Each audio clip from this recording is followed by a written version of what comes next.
Hi everyone, welcome to J R tutorials. I am your friend Rahul Jaiswal. तो दोस्तों कैसे हो आप सभी लोग? उम्मीद करता हूँ आप सभी लोग अच्छे होंगे। तो जैसा कि आप जानते हैं कि न्यू बैच कंटिन्यूअसली चल रहा है जिसमें हम आपको दोबारा से सब कुछ पढ़ा रहे हैं। साइंस और मैथ्स के सारे चैप्टर्स को डिजिटल बोर्ड पे नए तरीके से वीडियोस बना के अपलोड कर रहे हैं। लेकिन हमारे पहले के वीडियोस जो व्हाइट बोर्ड पे बने हुए हैं उसमें हमने पूरे के पूरे स्टैंडर्ड्स के पूरे चैप्टर्स को लेक्चर बाय लेक्चर पढ़ा के रखा हुआ है। यानी आपके लिए सारे वीडियोस पहले से ही प्रेजेंट है व्हाइट बोर्ड वाले, तो आप उनको भी देख सकते हो। आगे के सभी चैप्टर्स आपको मिल जाएंगे, ठीक है। लेकिन जो न्यू बैच चल रहा है उसके वीडियोस भी हम डेली ला रहे हैं, कंटिन्यूअस ला रहे हैं, ताकि आपका जो भी पर्टिकुलर एग्जाम्स चलेगा, चाहे यूनिट टेस्ट हो, मिड टर्म हो, सभी का प्रॉपर तरीके से आपको वीडियोस मिल जाए, ठीक है। तो अच्छी तरीके से नए वाले वीडियोस को भी सपोर्ट करना और अपने दोस्तों को भी शेयर करना, ठीक है। चलो शुरुआत करते हैं। तो जैसा कि आप जानते हैं, मैथ्स 1 की बात करूं, 9th की यानी अलजेब्रा की बात करूं, तो ऑलरेडी चौथे चैप्टर पे हम आ चुके हैं न्यू बैच में, जो कि है रेशियो एंड प्रपोर्शन। पहला लेक्चर हमने डिस्कस कर लिया था जिसमें हमने बात किया था क्या होता है रेशियो, प्रपोर्शन क्या होता है, और उसी के बेस पे कई सारे क्वेश्चंस जो कि थे प्रैक्टिस सेट नंबर 4.1 के अंदर। काफी बड़ा सा प्रैक्टिस सेट था, उसको एक ही लेक्चर के अंदर हमने सॉल्व किया था। आज हम लाए हैं आपके लिए लेक्चर नंबर 2। अब ये जो लेक्चर नंबर 2 है, मैं आपको बताना चाहता हूं, इसमें हम सीखेंगे कंपैरिजन करना। कोई दो अगर आपको रेशियोज दिए हों, उसको कंपेयर कैसे कर सकते हैं हम लोग, उसी के बेस पे और भी कई सारे क्वेश्चंस है जो कि हम सॉल्व करेंगे प्रैक्टिस सेट 4.2 का। लेकिन मैं आपको बताना चाहता हूं कि ये जो प्रैक्टिस सेट है 4.2 ये काफी बड़ा है, ठीक है। यानी कि अगर मैं इसको एक ही लेक्चर में कराऊंगा तो 1-1.5 घंटे का ये वीडियो बन जाएगा। तो हमने डिसाइड किया कि हम इसको 2 पार्ट में करेंगे, यानी 4.2 को भी, इस प्रैक्टिस सेट को 2 पार्ट में करेंगे। यानी आज लेक्चर नंबर 2 में हम स्टार्टिंग के 3-4 क्वेश्चंस देख लेंगे और जो बचे हुए 3-4 क्वेश्चंस है वो अगले लेक्चर में यानी कंटिन्यू करेंगे लेक्चर नंबर 3 में। तो आप लोग हमारा साथ देना। देखो चैप्टर बड़ा है तो टाइम लगेगा, क्योंकि मैं भी चाहता हूं कि हम आपको आराम आराम से चीजें पढ़ाएं ताकि आपको क्वालिटी के साथ कंसेप्चुअल चीजें समझ में आए, ठीक है। तो बस सपोर्ट करते रहना। तो चलिए शुरुआत करते हैं। तो सबसे पहले हम ये समझते हैं कि what do you mean by comparison, ठीक है। कंपैरिजन का मतलब क्या होता है, कैसे हम लोग कोई भी दो पर्टिकुलर रेशियो को कंपैरिजन कर सकते हैं, ठीक है। तो चलो कंपैरिजन की जब भी हम लोग बात करें, लेट सपोज कोई दो रेशियो दिया हो सकता है, समझ लो a अपॉन b के फॉर्म में कोई दो नंबर, और c अपॉन d के फॉर्म में। यूजुअली ना इसमें जो क्वेश्चन पूछते हैं ना वो रूट के फॉर्म में पूछते हैं, यानी स्क्वायर रूट ऑफ, या फिर क्यूब रूट, या फिर कोई नंबर है स्क्वायर रूट के अंदर 10 दिया है, स्क्वायर रूट के अंदर 9 दिया है, कोई भी नंबर हो सकता है, जैसे ये एग्जांपल के तौर पे दिख रहा है। तो कंपेयर कैसे करना होता है, बहुत शॉर्टकट तरीका बताता हूं आपको। क्रॉस मल्टीप्लाई करना है। क्या करना है? क्रॉस मल्टीप्लाई करना है। मैं आपको बताता हूं कैसे, थोड़ी देर में आपको बताता हूं, ठीक है। तो हम रखते हैं बाजू में और यहां पे आपको ध्यान देना है, ठीक है। चलो तो सबसे पहले आपको करना कैसे, ऐसे कभी भी क्वेश्चन जब आते हैं तो आपको क्या करना होता है, ये जो यहां पे जो नंबर होता है उसको इसके नीचे वाले से मल्टीप्लाई करना होता है। यानी a हो जाएगा मल्टीप्लाई बाय d, बीच में बॉक्स रहेगा जिसमें आप कंपेयर करने के लिए क्या यूज करते हो, ये लेस देन वाला सिंबल, ये ग्रेटर देन वाला सिंबल, या फिर इज इक्वल टू सिंबल। यही 3 सिंबल का इस्तेमाल किया जाता है ताकि हम बता सकेंगे कि कौन सा रेशियो छोटा है, कौन सा बड़ा है, या फिर इक्वल है, ठीक है। तो आपको a को d के साथ, यानी इस नंबर को इस नंबर के साथ मल्टीप्लाई करना है, और इसको इसके साथ करना है, यानी c मल्टीप्लाई बाय b करना है। तो जब इसका कोई प्रोडक्ट आएगा, ठीक है, जो दोनों को मल्टीप्लाई करके जो भी प्रोडक्ट आएगा उसको आपको देखना है, और इन दोनों को मल्टीप्लाई करके जो प्रोडक्ट आएगा इसको देखना है। ये नंबर और ये नंबर में से जो भी बड़ा होगा उसके हिसाब से सिंबल यहां पे डालेंगे। तो उसी को हम लोग आगे इलाबोरेट करते हैं इस एग्जांपल्स के थ्रू। जैसे हमको क्वेश्चन पूछा है √11/√8 √7/√3, तो कैसे करना है, इस ऐसे टाइप के क्वेश्चन को कैसे सॉल्व करोगे। देखो क्या करना होता है, इसको इससे मल्टीप्लाई करना है। जैसे मैंने बोला कि √11 मल्टीप्लाई बाय √3 हो जाएगा, बीच में बॉक्स बना लो आप, और ये √7 √8 से मल्टीप्लाई हो जाएगा। तो √7 मल्टीप्लाई बाय √8 करना क्या होता है, अगला स्टेप आपको पता है, ये भी स्क्वायर रूट में, ये भी स्क्वायर रूट में, तो अंदर के नंबर एक ही बार बड़े स्क्वायर रूट में अंदर के नंबर को एक साथ मल्टीप्लाई करके लिख दो। बड़ा बॉक्स बना लो, फिर सेम अंदर 7 और 8 एक साथ मल्टीप्लाई हो जाएंगे, ठीक है। तो आपको पता है 11 3 कितना होता है 33, तो ये हो जाएगा 11 3 33 स्क्वायर रूट के अंदर, ये बॉक्स हो गया, और ये 7 8 56 होता है, ठीक है। तो अगर आप देखोगे तो ये है स्क्वायर रूट ऑफ 33, ये है स्क्वायर रूट ऑफ 56। कौन सा नंबर बड़ा है इन दोनों में? नंबर 56 इज बड़ा, इसके लिए हम सिंबल यूज करेंगे कौन सा वाला, इस तरीके से बड़ा वाला सिंबल यूज करेंगे, मतलब ग्रेटर देन वाला। मतलब हम लोग क्या बोल सकते हैं कि √56 इज ग्रेटर देन √33, या फिर in short √33 is smaller than √56। तो इस तरीके से कोई भी गिवन एग्जांपल को हम कंपेयर करके दिखा सकते हैं। तो वैसे और भी क्वेश्चन है, अगर हम प्रैक्टिस सेट 4.2 में चलेंगे तो आपको बहुत सारे क्वेश्चन जो कंपेयर करने के भी मिलेंगे, रेशियोज निकालने भी बोलेंगे। जो हमने प्रैक्टिस सेट 4.1 में सीखा ना, उसके बहुत सारे मिलते जुलते क्वेश्चंस आपको 4.2 के अंदर भी देखने मिलेंगे, कंपेयर करने के लिए भी दिखेंगे। आपको वर्ड प्रॉप वाले क्वेश्चन दिखेंगे कि जिसमें आपको एजेस पूछा जाएगा कि मदर का एज इतना है, डॉटर का एज इतना है, तो ऐसे क्वेश्चंस भी देखने मिल जाएंगे जो हमने प्रैक्टिस सेट 4.1 में भी सॉल्व किया था। तो ऐसे ही क्वेश्चन है। तो चलिए डायरेक्ट मैं आपको प्रैक्टिस सेट पे लेके चलता हूं और फिर एग्जांपल सॉल्व कराते हैं। तो चलो शुरुआत करते हैं हमारे आज के पहले क्वेश्चन, जो कि होने वाला है प्रैक्टिस सेट 4.2 का क्वेश्चन नंबर 1 जो कि आप स्क्रीन के ऊपर देख पा रहे हो, क्या बोल रहा है क्वेश्चन, समझते हैं इसको ध्यान से, जो कि है using the property a upon B is equal to A K upon B के।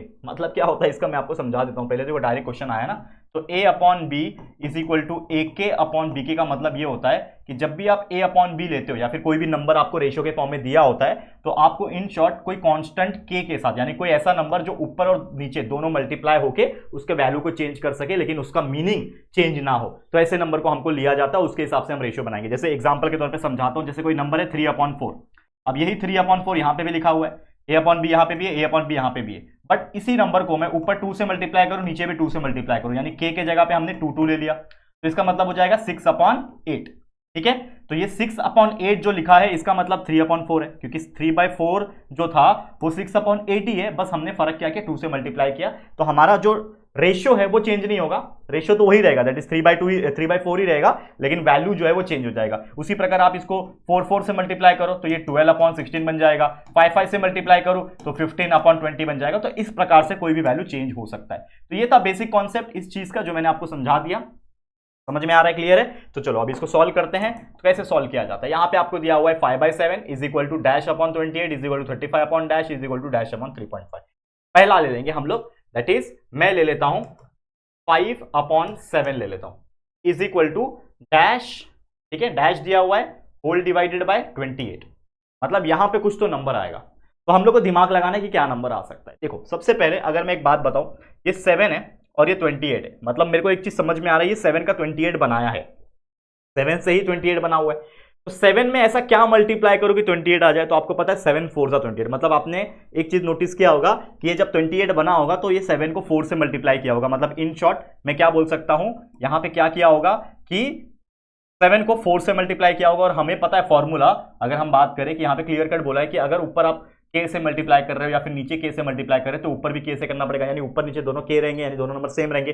तो नीचे अगर मैं 4 से मल्टीप्लाई करूंगा तो ऊपर भी 4 से करना पड़ेगा, यानी मेरे को इन शॉर्ट 5 को 4 से मल्टीप्लाई करना पड़ेगा और नीचे 7 को भी 4 से मल्टीप्लाई करना पड़ेगा, तो ये हो जाएगा 5 4 जा 20 होल डिवाइडेड बाय 7 4 जा 28, तो ये आ गया 20/28। तो मतलब जो मिसिंग नंबर है मेरा यहाँ पे जो डैश है, मिसिंग नंबर है वो कौन सा है, 20 है।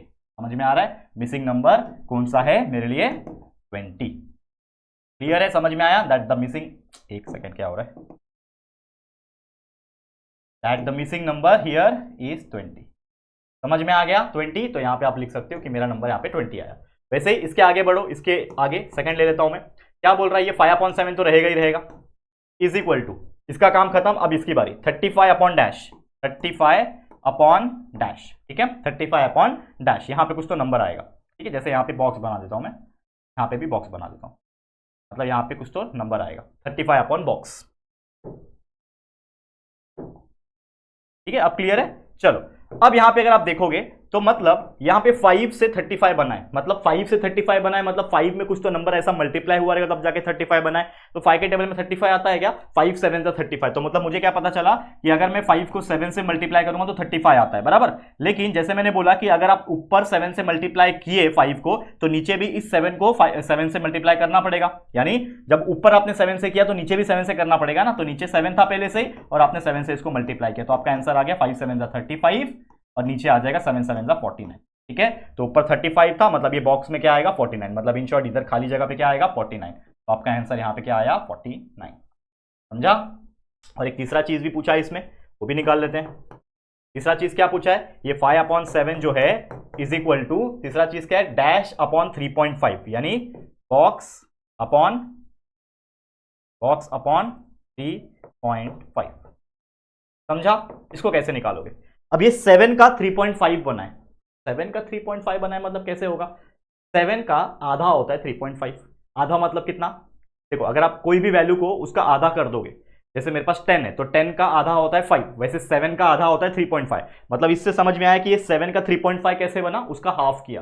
लेकिन हाफ करना मतलब किस नंबर से मल्टीप्लाई करना, हाफ मतलब होता है 0.5, मतलब उसको 0.5 से मल्टीप्लाई किया होगा, तो 7 को 0.5 से मल्टीप्लाई करूंगा तो 3.5 आया, तो नीचे जब मैं 7 को 0.5 से मल्टीप्लाई करूंगा तो ये जो मेरा नंबर है 3.5 वो आ जाएगा, लेकिन ऊपर भी 0.5 से करना पड़ेगा, तो ऊपर 5 है तो मेरे को 5 को 0.5 से मल्टीप्लाई करना पड़ेगा, मतलब इन शॉर्ट मेरा जो आंसर आएगा 5 divide by 5 multiply by 0.5 is nothing but 2.5 और नीचे तो 3.5 आएगा। तो ऊपर जो बॉक्स खाली था उसके जगह पे जो वैल्यू हमारा आया है वो आया है 2.5, मतलब यहाँ पे आप क्या लिखोगे 2.5। तो इस तरीके से ये वाला एग्जांपल हमने सॉल्व कर दिया। ठीक है, क्लियर है। तो आपको नीचे ये जो मैंने इसी में लिख दिया ना, ये क्वेश्चन में ही लिख दिया, लेकिन आपको नीचे ये तीनों सॉल्व करने के बाद नीचे आपको ये पूरा अच्छे से वापस से बना के लिखना है। ठीक है, ये चीज वापस से लिख देना है ताकि आपका आंसर कंप्लीट हो जाए और फुल तरीके से आपको मार्क्स मिले। समझ में आया? तो ऐसे क्वेश्चंस एग्जाम में पूछे जाएंगे। ठीक है बच्चा, क्लियर है? आगे बढ़ जाए। चलो अगला एग्जांपल देखो। देखो बहुत ही मजेदार चीज है,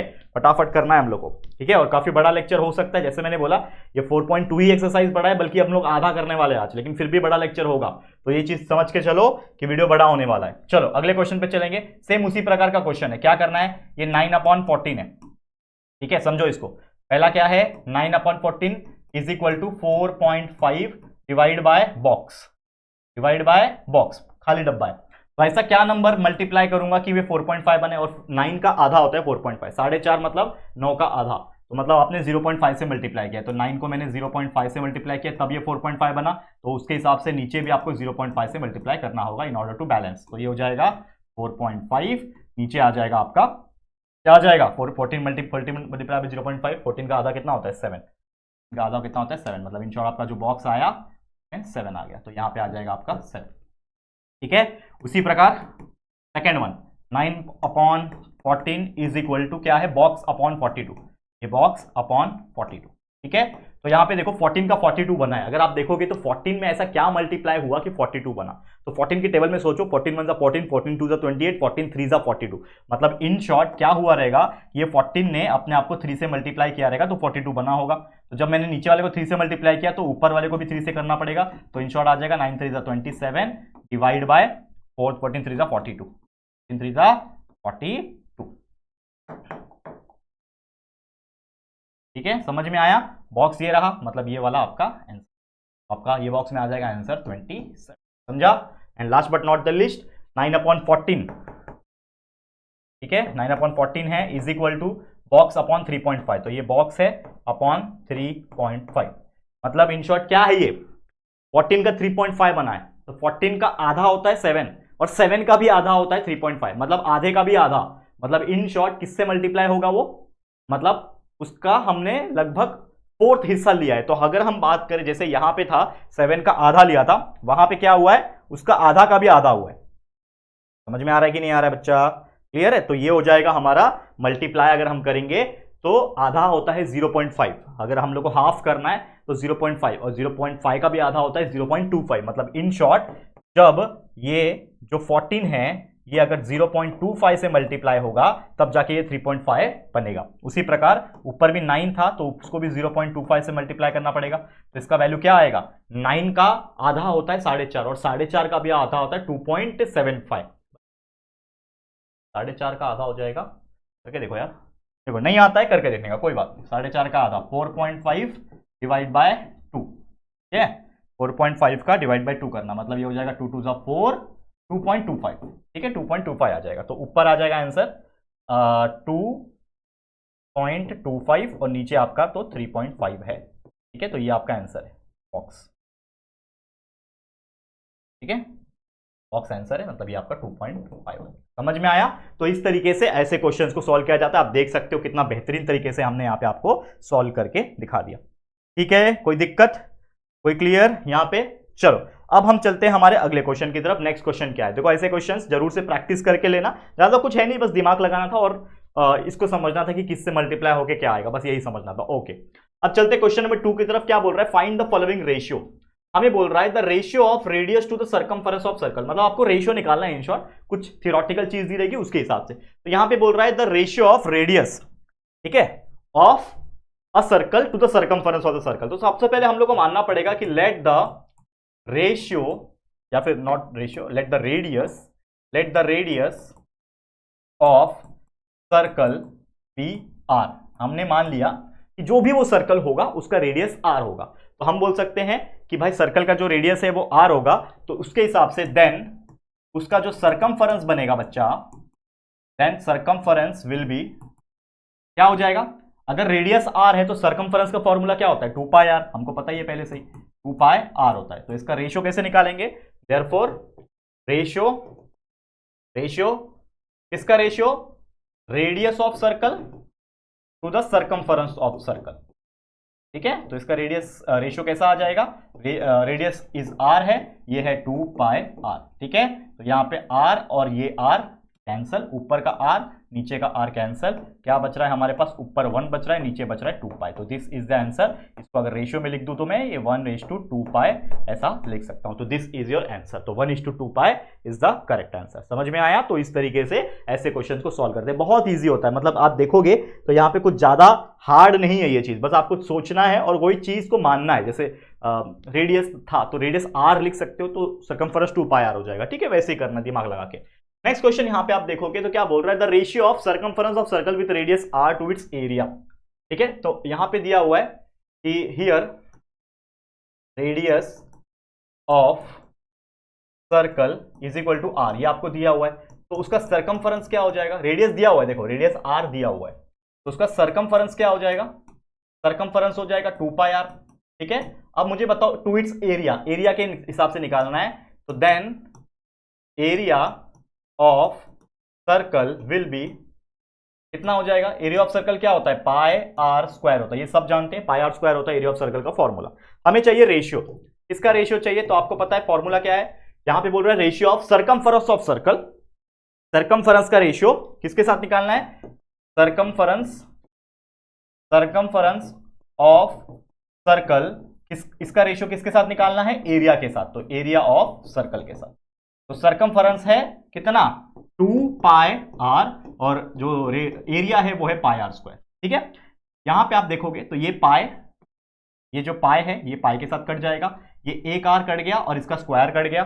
तो क्या बच रहा है हमारे पास? सिर्फ और सिर्फ ऊपर 2 बच रहा है और नीचे बच रहा है एक सिंगल r। तो इसका रेशियो हो जाएगा 2:r। दैट्स इट, खत्म कहानी। कितना इजी होता है ऐसे एग्जांपल को सॉल्व करना, बस दिमाग का खेल है। All you have to know is कि आपको जो चीज दिया है उसके हिसाब से बस करते जाओ, बाकी सब आपको आता है पहले से। मैं आपको एक चीज बताना चाहता हूं, ये सब चीज आपको आता है, बस करने आना चाहिए। ठीक है, तो इसका आंसर आ गया 2:r। समझ में आ गया? बहुत ईजी था। चलो, क्लियर है? आगे बढ़े, चलो। ठीक है, नेक्स्ट क्वेश्चन। क्या क्वेश्चन बोल रहा है? The ratio of diagonal of a square, मतलब डायगोनल ऑफ ए स्क्वायर का ratio two its side if the length of side is given. तो साइड दिया हुआ है, स्क्वायर, ये स्क्वायर है ना, तो if the length of side, तो लेंथ ऑफ साइड दिया हुआ है, किसका है? वो स्क्वायर का है। तो length of side of square is equal to 7 centimetre which is given here. लेकिन हमें क्या निकालना है? Ratio of diagonal of a square. तो डायगोनल ऑफ ए स्क्वायर का वैल्यू आपको पता होना चाहिए। जैसे फॉर एग्जांपल के तौर पे ये आपको पता है ये स्क्वायर है, ठीक है, ये उसका डायगोनल है, इसका लेंथ ऑफ स्क्वायर दिया है 7 सेंटीमीटर, मतलब ये 7 है, ये भी 7 है, ये 7 है, ये भी 7 है। तो मुझे डायगोनल पता है क्या बच्चा? डायगोनल नहीं पता, तो डायगोनल का वैल्यू निकालना पड़ेगा। तो अगर आप देखोगे डायगोनल का वैल्यू निकालोगे, हाइपोटेनस लगाओगे, पाइथागोरस थ्योरम लगाओगे, यानी this side is equal to this side plus this side का स्क्वायर। ठीक है, तो क्या हो जाएगा? क्या हो जाएगा? Under root plus 7 under root plus 7, यानी हो जाएगा 2√7। मतलब इन शॉर्ट, सॉरी 2√7 नहीं, √2/7। ठीक है, मतलब √2 मल्टीप्लाई बाय 7 हो जाएगा। मतलब कोई भी वैल्यू जो है अगर हम बात करें उसको मुझे निकालना है। जैसे फॉर एग्जांपल ये ए बी था, ए सी बी था, तो ये हो जाएगा A C square is equal to ये क्या हो जाएगा? 7 स्क्वायर प्लस 7 स्क्वायर हो जाएगा। बराबर, ये तो आपको पाइथागोरस थ्योरम मालूम है ना कि हाइपोटेनस का square is equal to sum of the remaining side square, 7 square plus 7 square. तो ये हो जाएगा A C square is equal to ये 49 प्लस 49 हो जाएगा। ठीक है, बराबर, तो ये हो जाएगा A C square is equal to 98। मुझे ए सी का वैल्यू चाहिए, तो ये अंडर रूट ऑफ 98 चला जाएगा। 98 को मैं कैसे लिख सकता हूँ? 49 मल्टीप्लाई बाय 2। ठीक है, तो 49 का मतलब होता है 7 और ये √2 अंदर रह जाएगा, तो 7√2 आया। मतलब इन शॉर्ट अगर आपको डायरेक्ट, ये तो इतना लंबा चौड़ा लिखने की जरूरत नहीं है, यहाँ पे आपको बस इतना याद रखना, एक फॉर्मूला होता है, कभी भी कोई स्क्वायर अगर दिया है उसका डायगोनल आपको निकालना है, तो बस उसके जो भी साइड ऑफ लेंथ दिया है, साइड ऑफ जो लेंथ दिया रहता है उसको √2 से मल्टीप्लाई कर देने का, खत्म कहानी। तो ये √2 आया और ये उसका साइड ऑफ लेंथ है। तो आप क्या करो, इन शॉर्ट, ये इतना लंबा चौड़ा बस आपको मैं एक्सप्लेन, कंसेप्ट सिखाने के लिए था कि आपको कोई पूछ दे ये फॉर्मूला आया कैसे, इसके लिए मैंने बताया। ठीक है ना, देखो बहुत डिटेल में जाके डीप में समझा के देता हूं मैं। तो ये जो length of side of square है 7 सेंटीमीटर है, तो यहाँ पे डायगोनल ऑफ ए स्क्वायर है। ठीक है, तो उसके हिसाब से हम लोग बोल सकते हैं देयरफॉर डायगोनल ऑफ जो भी स्क्वायर दिया हुआ ये diagonal of square is equal to क्या हो जाएगा, जैसे मैंने बोला क्या होता है, फॉर्मूला क्या होता है, √2 मल्टीप्लाई बाय उसका लेंथ, लेंथ कितना है 7, तो ये हो जाएगा 7√2 सेंटीमीटर। ठीक है, 7√2 सेंटीमीटर आ गया। Clear, okay. तो मुझे मिल गया उसके डायगोनल का भी लेंथ। हमें क्या निकालना है, ratio of diagonal of a square to its side. तो हम अब निकालेंगे रेशियो, क्या निकालेंगे, रेशियो। तो रेशियो क्या बोल रहा है, किसका निकालना है, डायगोनल का। तो रेशियो इज इक्वल टू क्या है यहां पे, diagonal of square upon two its side, मतलब साइड ऑफ स्क्वायर। ठीक है, साइड ऑफ स्क्वायर। तो यहां पे डायगोनल का वैल्यू है 7√2 और स्क्वायर का साइड का जो वैल्यू है वो है 7 सेंटीमीटर। तो ऊपर 7 है, नीचे 7 है, कट गया, तो क्या बच रहा है, ऊपर √2 बच रहा है, नीचे कुछ नहीं बच रहा है, मतलब 1। तो इसका रेशियो हो जाएगा √2:1। दैट्स इट, यही है आपका आंसर। तो इस तरीके से हमने बेहतरीन तरीके से, आप देख सकते हो इसमें कोई रॉकेट साइंस नहीं था, बस जो कॉन्सेप्ट आपने इतने सालों से पढ़ा है, अभी जो पढ़ा है वही अप्लाई किया है, ऑटोमेटिकली आपका आंसर आ रहा है। बस अपने आप पे भरोसा करें। समझ में आ रहा है, बस इसी मेहनत के लिए यार प्यार देते रहो, सपोर्ट करते रहो। ठीक है दोस्तों, चलो लाइक कर दोगे, वीडियो को कर दोगे लाइक इस मेहनत के लिए। चलो आगे बढ़ जाते हैं, क्या बोल रहा है, the length of side of a rectangle are 5 centimetre and 3.5 centimetre. एक इमेजिनरी सिचुएशन में डालूंगा आप लोगों को, यहाँ पे इसको करने की जरूरत नहीं होती है, बस आपको मैं समझाने के लिए बोल रहा हूँ। क्या बोल रहा है, लेंथ ऑफ ए रेक्टेंगल, तो ये 5 सेंटीमीटर होगा, ये भी 5 होगा, तो ये 3.5 दिया हुआ है, तो ये भी 3.5 होगा। हमें बोल रहा है find the ratio of perimeter to the area, मतलब इन शॉर्ट हमें रेक्टेंगल का पेरीमीटर निकालना है और उसके साथ उसका रेशियो निकालना है एरिया के साथ। तो हमें दो चीज पता होना चाहिए। क्या, पहली बात तो हमें एक चीज पता है कि यहां पे उसने लेंथ दिया है 5 सेंटीमीटर, ब्रेड्थ दिया है, ठीक है 3.5 सेंटीमीटर। ठीक है, ये दो चीज दिया हुआ है। हमको निकालना है क्या, पेरीमीटर टू एरिया। तो आपको पेरीमीटर निकालने आना चाहिए। तो आपको पता है ये पेरीमीटर का फॉर्मूला क्या होता है, 8 स्टैंडर्ड या फिर 7 स्टैंडर्ड में पढ़ा था। पेरीमीटर का फॉर्मूला बताओ, 2 लेंथ प्लस ब्रेथ। तो 2 length plus breadth is the formula for perimeter. तो 2 मल्टीप्लाई बाय लेंथ कितना है 5 प्लस ब्रेथ कितना है 3.5। ठीक है, तो ये हो जाएगा 5 plus 3.5 is 8.5। 8.5 multiply by 2 is nothing but 17 centimetre. तो हमने यहां से क्या निकाल लिया बच्चा, पेरीमीटर निकाल लिया। पेरीमीटर आ गया 17 सेंटीमीटर का। ठीक है, एक और चीज निकालना है हमें, एरिया निकालना है। एरिया ऑफ रेक्टेंगल का फॉर्मूला होता है बच्चा, कोई भी जानता है, लेंथ मल्टीप्लाई बाय ब्रेथ। तो लेंथ है हमारे पास 5 सेंटीमीटर, ब्रेथ है हमारे पास 3.5, मल्टीप्लाई कर दो, 5 3 15 प्लस 2.5 17.5 आ जाएगा। बराबर, क्रॉस चेक कर लेना एक बार, मल्टीप्लाई करके देखो कितना आता है, 17.5 सेंटीमीटर। ठीक है, चलो आ गया हमारा area of rectangle. Area of rectangle, दो चीज हमने निकाल लिया जिसका हमें रेशियो निकालना था। ठीक है, इसको हटा रहा हूं मैं, ये जरूरत नहीं है हमें। चलो अब यहां पे ध्यान देना, अब यहां पे ध्यान दो, हमें निकालना क्या है, रेशियो। किसका रेशियो निकालना है, रेशियो किसका निकालना है, रेशियो निकालना है हमें पेरीमीटर टू एरिया, यानी perimeter of rectangle, perimeter of rectangle, इसको रेशियो निकालना है किसके साथ, एरिया ऑफ रेक्टेंगल के साथ। तो एरिया ऑफ रेक्टेंगल, तो पेरीमीटर ऑफ रेक्टेंगल का वैल्यू हमने निकाल रखा है कितना, 17 सेंटीमीटर। लिखो यहां पे 17 सेंटीमीटर। ठीक है,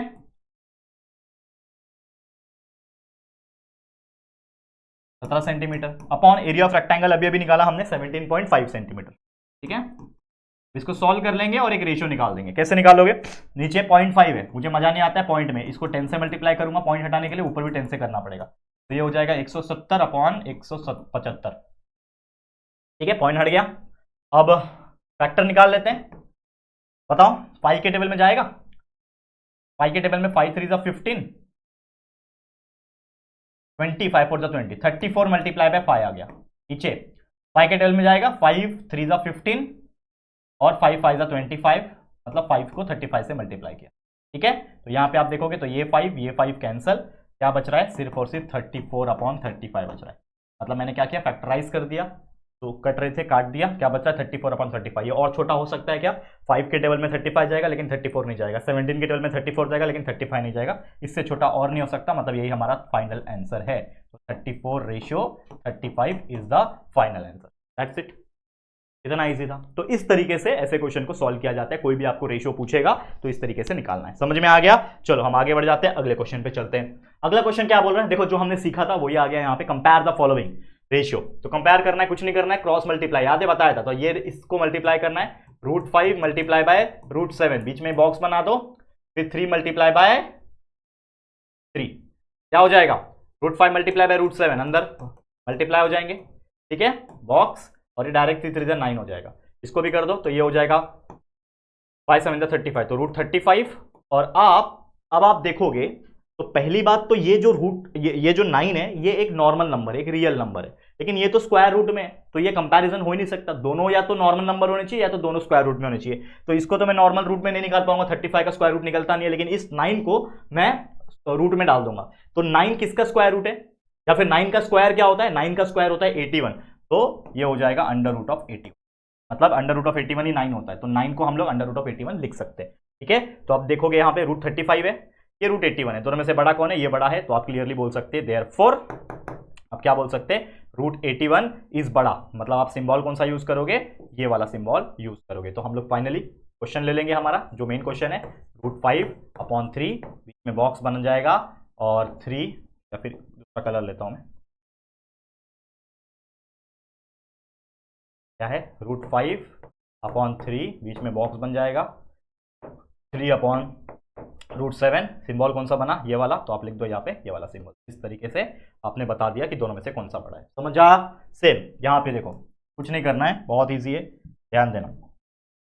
चलो क्या है, ये वाला इससे मल्टीप्लाई हो जाएगा, तो 5 मल्टीप्लाई बाय 121, बीच में बॉक्स, 17 मल्टीप्लाई बाय, ठीक है, मल्टीप्लाई करो, 5 1 5, 5 2 10, 1 कैरी, 5 1 5 6, 605 हो गया, बीच में बॉक्स, और ये 17 को 18 से मल्टीप्लाई करो, 18 मल्टीप्लाई बाय 17, 7 8 56, 5 कैरी, 7 1 7 5 12, 0 1 8 1 0, 1 1 1 6 0 306, ठीक है। दोनों में से कौन सा बड़ा है, ये बड़ा है, मतलब ये वाला साइन आएगा, ठीक है। तो हम लोग बोल सकते हैं देयरफॉर ये जो क्वेश्चन था 5/18 बॉक्स 17/121, इसमें से बड़ा कौन है भाई, बड़ा कौन है, यही वाला सिंबल लगा दो, बस खत्म, दैट्स आ गया आंसर, खत्म कहानी।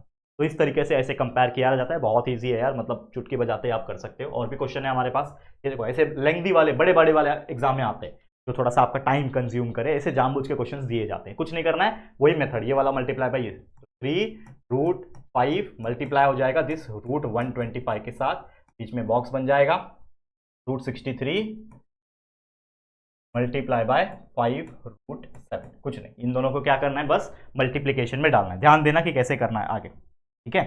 चलो फटाफट से कैसे करोगे इस चीज को सॉल्व, इस चीज को सॉल्व कैसे करोगे, ठीक है। अब आप देखोगे यहाँ पे, तो जो जो रूट में है उसको रूट में डाल दो, जैसे ये 3 बाहर है, इसको छोड़ दो वैसे ही, लेकिन ये √5 में और √25 दोनों आपस रूट में ही है, तो इन दोनों को साथ में ले लो, फिर बीच में बॉक्स बना दो, ठीक है। फिर ये दोनों में से 5 जो है ये बाहर है, मतलब 5 जो है वो रूट में नहीं है ना, तो उसको अलग से लिखो, ठीक है, और बीच में मल्टीप्लाई लिख दो, बीच में मल्टीप्लाई लिख दो, और ये रूट में ये √63 भी है और ये √7 भी है, ठीक है। अब कुछ छेड़खानी आप कर सकते हो, क्या छेड़खानी कर सकते हो, अगर आप देखोगे तो ये 125 को मैं 25 मल्टीप्लाई बाय 5 लिख सकता हूँ ना, तो 3 ये जो मल्टीप्लाई पहले से ही था, इसके अंदर आप देखोगे तो ये 5 है मल्टीप्लाई बाय, ये 125 को मैं 25 मल्टीप्लाई बाय 5 लिख सकता हूँ, बिल्कुल, बॉक्स बना दिया बीच में, ये 5 पहले से ही बाहर है, मल्टीप्लाई बाय ये अंदर में ये 63 को 7 9 63 लिख सकता हूँ, 9 7 63 होता है, 9 मल्टीप्लाई बाय 7 63 होता है, और ये 7 मल्टीप्लाई में पहले से ही है। तो अगर आप यहाँ पे देखोगे, यहाँ पे ध्यान से देखना, बहुत इंपॉर्टेंट चीज है ये, तो ये 3 मल्टीप्लाई वाला अगर आप देखोगे, ठीक है, अगला स्टेप में भी आप देखोगे, तो देखो ये जो 5 है और ये जो 5 है, इन दोनों का जोड़ी बन रहा है, ठीक है। ये जो 5 है, अगर आप, मैं एक स्टेप यहाँ पे आपको करके दिखाऊं, ठीक है, यहाँ पे ये 25 मल्टीप्लाई बाय 5 को 5 मल्टीप्लाई बाय 25 लिख सकता हूँ क्या,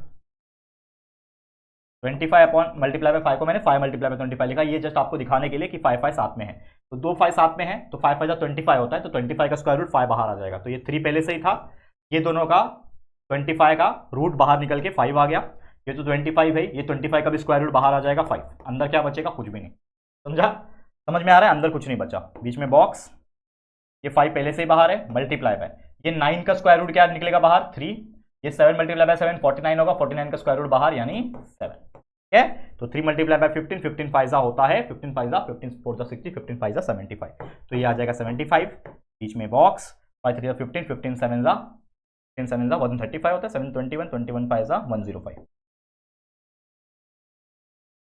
होता है 105। दोनों में से बड़ा कौन है? ये बड़ा है, मतलब सिंबल कौन सा आएगा? ये वाला आएगा। दैट्स इट, खत्म कहानी। तो लास्ट में आप एक चीज लिख सकते हो, देयरफॉर ये जो है 3√5/5√7, बीच में बॉक्स बना दो, और ये √63 जो था होल डिवाइडेड बाय √125 था, तो इसमें से बड़ा कौन है? सिंबल कौन सा यूज किया? ये वाला यूज किया, मतलब यहाँ पे भी वही सिंबल लगा दो।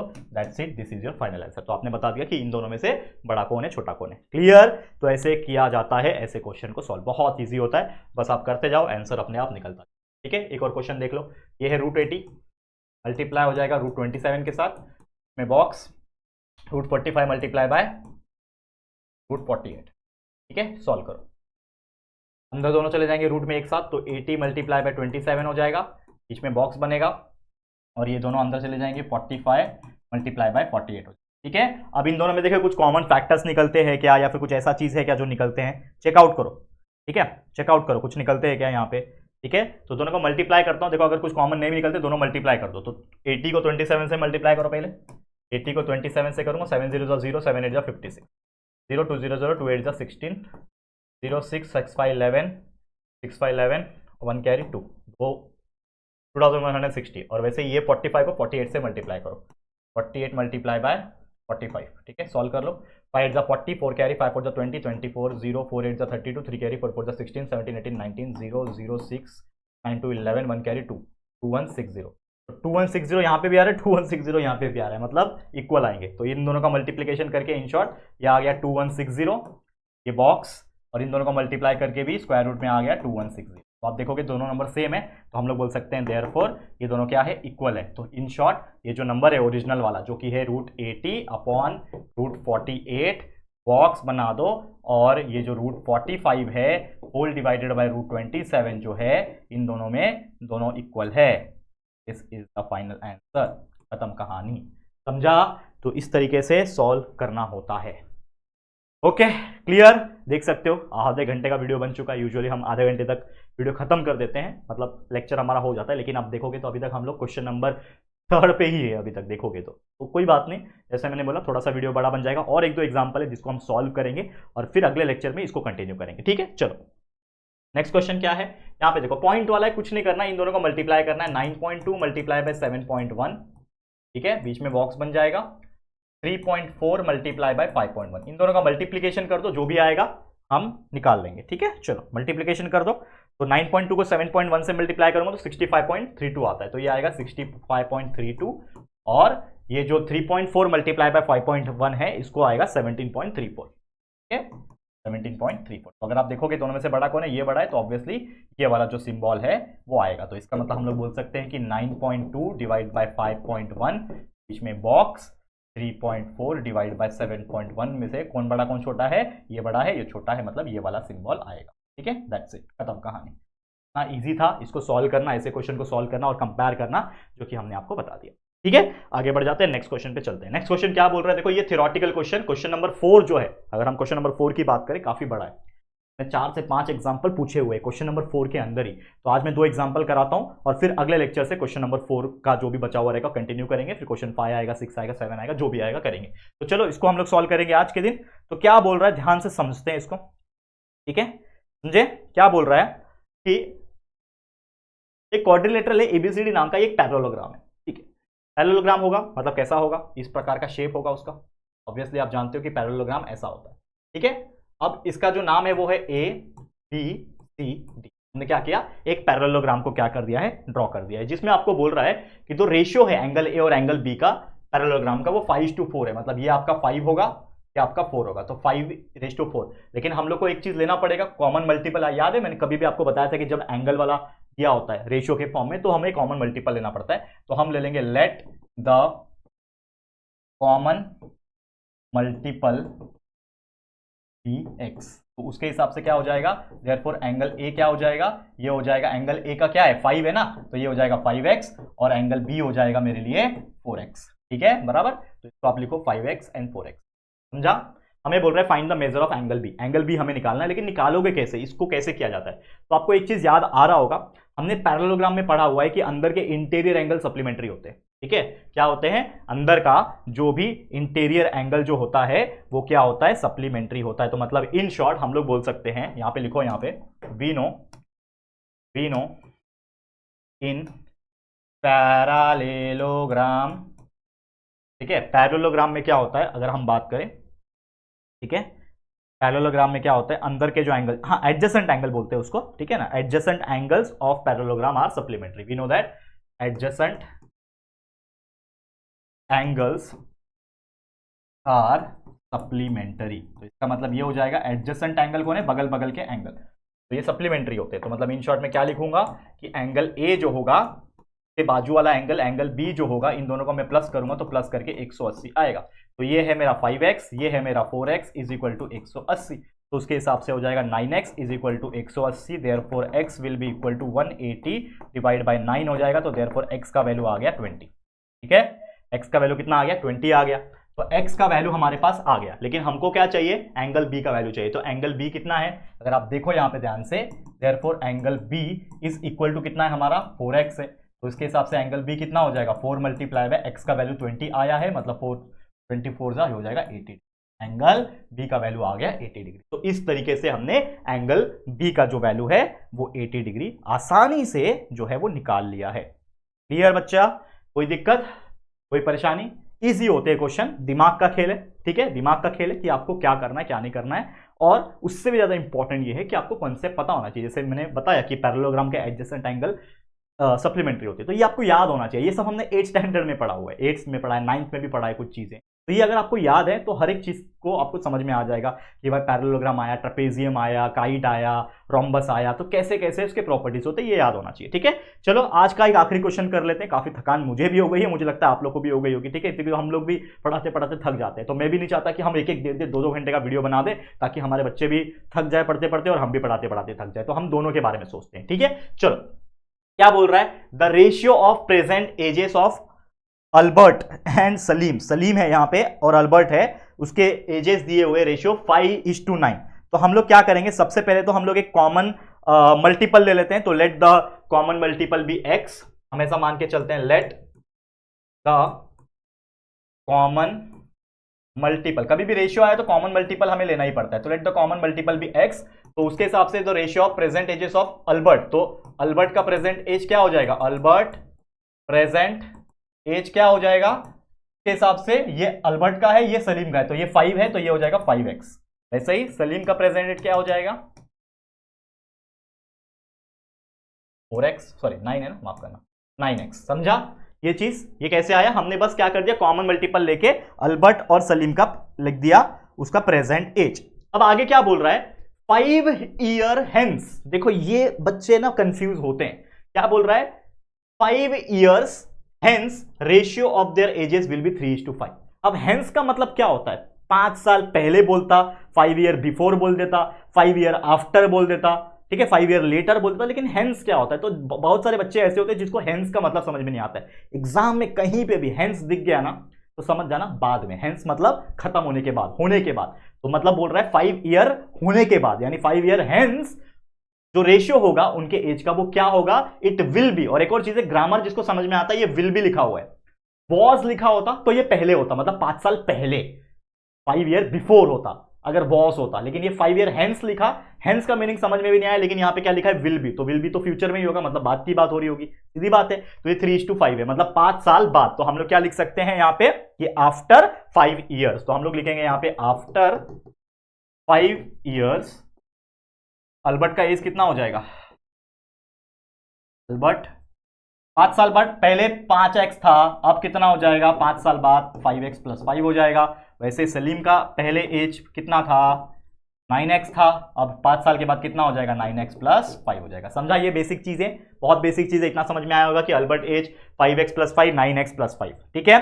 अब कंडीशन जो हमें दिया हुआ है कि 5 साल के बाद उनका रेशियो है, अकॉर्डिंग टू गिवन कंडीशन हम लिखते हैं, अकॉर्डिंग टू गिवन कंडीशन कि after 5 years the ratio of their ages कितना है, is 3:5, 3:5।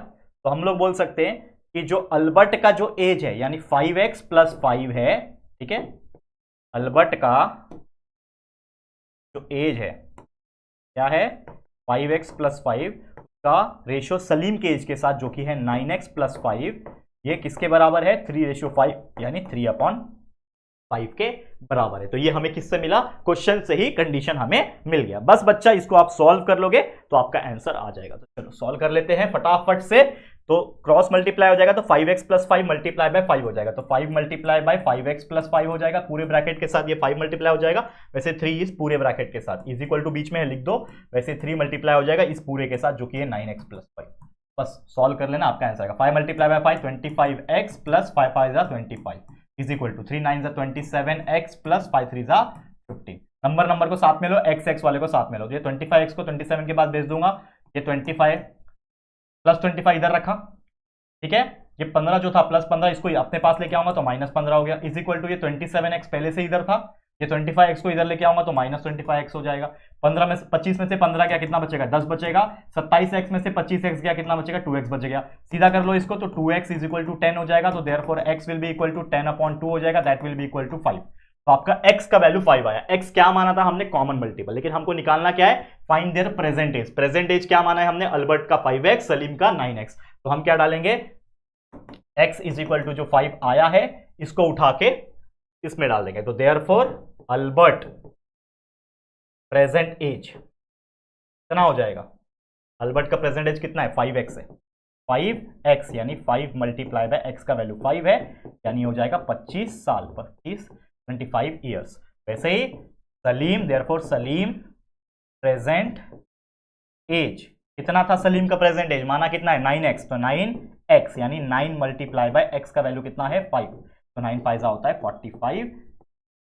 तो अल्बर्ट का जो एज है 25 साल है और सलीम का जो एज है वो 45 साल है। That's it. इस तरीके से ये एज वाले क्वेश्चन को सॉल्व किया जाए। समझ में आया बच्चे, क्लियर है? तो उम्मीद करता हूं आपको ये क्वेश्चंस बहुत अच्छी तरीके से समझ में आ गए होंगे। आप देख सकते हो काफी बड़ा लेक्चर हो चुका है। तो मैं क्या करता हूं, आज का लेक्चर इसी के साथ यहां पे एंड करता हूं, लेकिन क्वेश्चन नंबर 4 में जो अभी हम चल रहे हैं क्वेश्चन नंबर 4 के सेकंड क्वेश्चन पे, तो ये सेकंड हो गया, वैसे थर्ड फोर्थ और आगे के जो भी क्वेश्चंस है, क्वेश्चन नंबर 4 है 5 है 6 है जो भी है वो हम आपको कराएंगे अगले लेक्चर में, यानी लेक्चर नंबर 3 में। तो मुलाकात होगी लेक्चर नंबर 3 में। बस आज के लिए इतना ही। आप कंटिन्यूस वीडियोस हमारे देखते रहो, प्यार देते रहो, चाहे ये डिजिटल बोर्ड के जो न्यू बैच के वीडियोस है उसको भी, और जो हमारे पुराने वाले पहले वाले जो व्हाइट बोर्ड के वीडियोस है बेहतरीन वाले उसको भी जरूर से देखो और प्लीज शेयर करते रहना। तो आज के लिए इतना ही। वीडियो पसंद आया होगा तो प्लीज वीडियो को लाइक करना, शेयर करना अपने दोस्तों के साथ, और अगर पहली बार आए हो चैनल पे, अभी तक चैनल को सब्सक्राइब नहीं किया है तो फटाफट से हमारे चैनल को सब्सक्राइब करके बेल आइकन को भी प्रेस कर देना। ठीक है दोस्तों, तो चलो फिर जल्दी मिलेंगे एक और न्यू वीडियो में। तब तक के लिए thank you and good bye.